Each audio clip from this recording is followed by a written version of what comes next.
General Dempsey, you in one of your criteria for determining what we might do militarily, you say you have to ask the question of whether the action is worth the cost and is consistent with law. What law does the United States military look to? Yeah, if I could, since I'd like to address both because they are related. So cost, resources, risk incurred elsewhere by the use of force one other place. So, you know, it's a zero-sum game. We take them from someplace else, we use them for how long, and that's the kind of issue of cost. Is it, and of course in blood and treasure. The issue of legal basis is important, though. You know, we act with the authorized use of military force either at the consent of a government, so we're invited in, or out of national self-defense, and it's a very, there's a very clear criteria for that. And then the last one is with some kind of international legal basis, an UNSCR. Wait a minute. Let's talk about an international legal basis. You answer under the Constitution to the United States government, do you not? And you don't need any international support before you would carry out a military operation authorized by the commander-in-chief. No, of course not. That's the second one I mentioned. I just want to know that because there's a lot of references in here to international matters before we make a decision. And I want to be sure that the United States military understands, and I know you do, that we're not dependent on a NATO resolution or UN resolution to execute policies consistent with the national security of the United States. Now, Secretary Panetta, you, in your talk, in your remarks, you talk about first, we're working to increase diplomatic isolation and encouraging other countries to join the European Union and Arab League in imposing sanctions. And then you note that China and Russia have repeatedly blocked the UN Security Council from taking action. Are you saying, and is the President taking the position, he would not act if it was in our interest to do so if the UN Security Council did not agree? When it comes to the kind of military action where we want to build a coalition and work with our international partners, then obviously we would like to have some kind of legal basis on which to do it, as we did in Libya.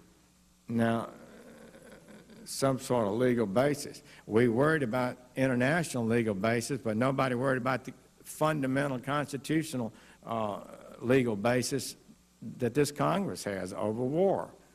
We were not asked, stunningly, in direct violation of the War Powers Act, whether or not you believe it's constitutional. It certainly didn't comply with it. We spent our time worrying about the UN, the Arab League, NATO, and too little time, in my opinion, worrying about the elected representatives of the United States. Do you think that you can act without Congress and initiate a no-fly zone in Syria without congressional approval?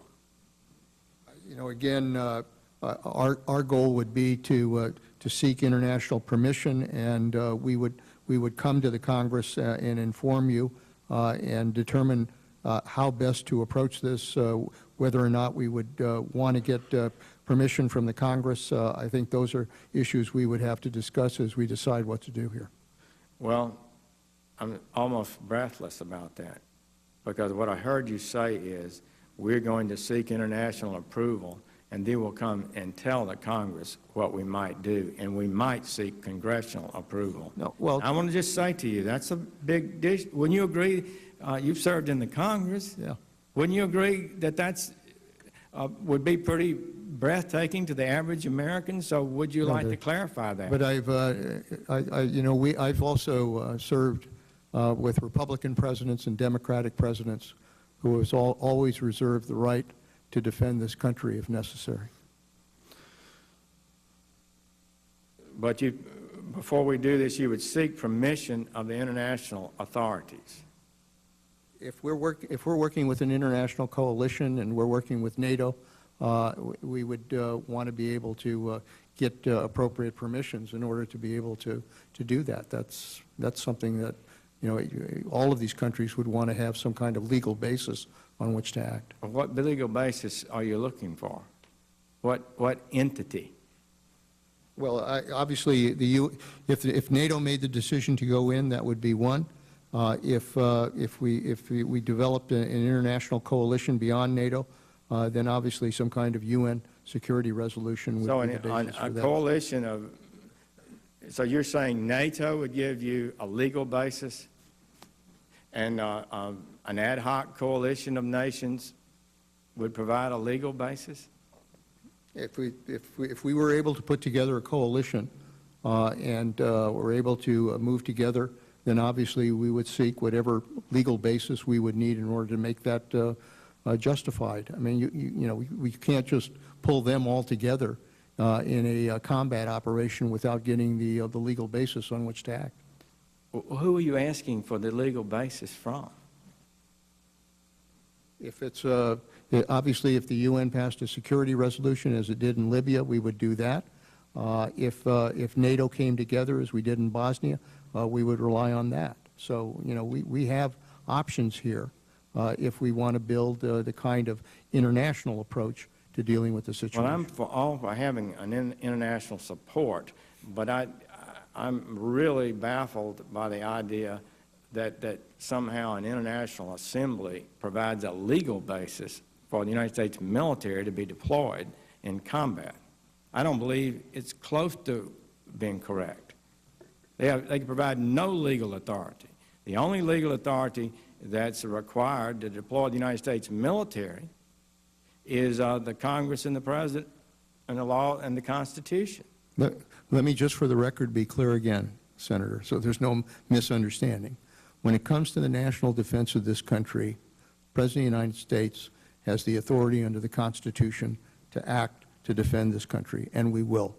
If it comes to an operation where we're trying to build a coalition of nations to work together to go in and operate as we did in Libya or Bosnia, for that matter, Afghanistan, we want to do it with permissions either by NATO or by the international community.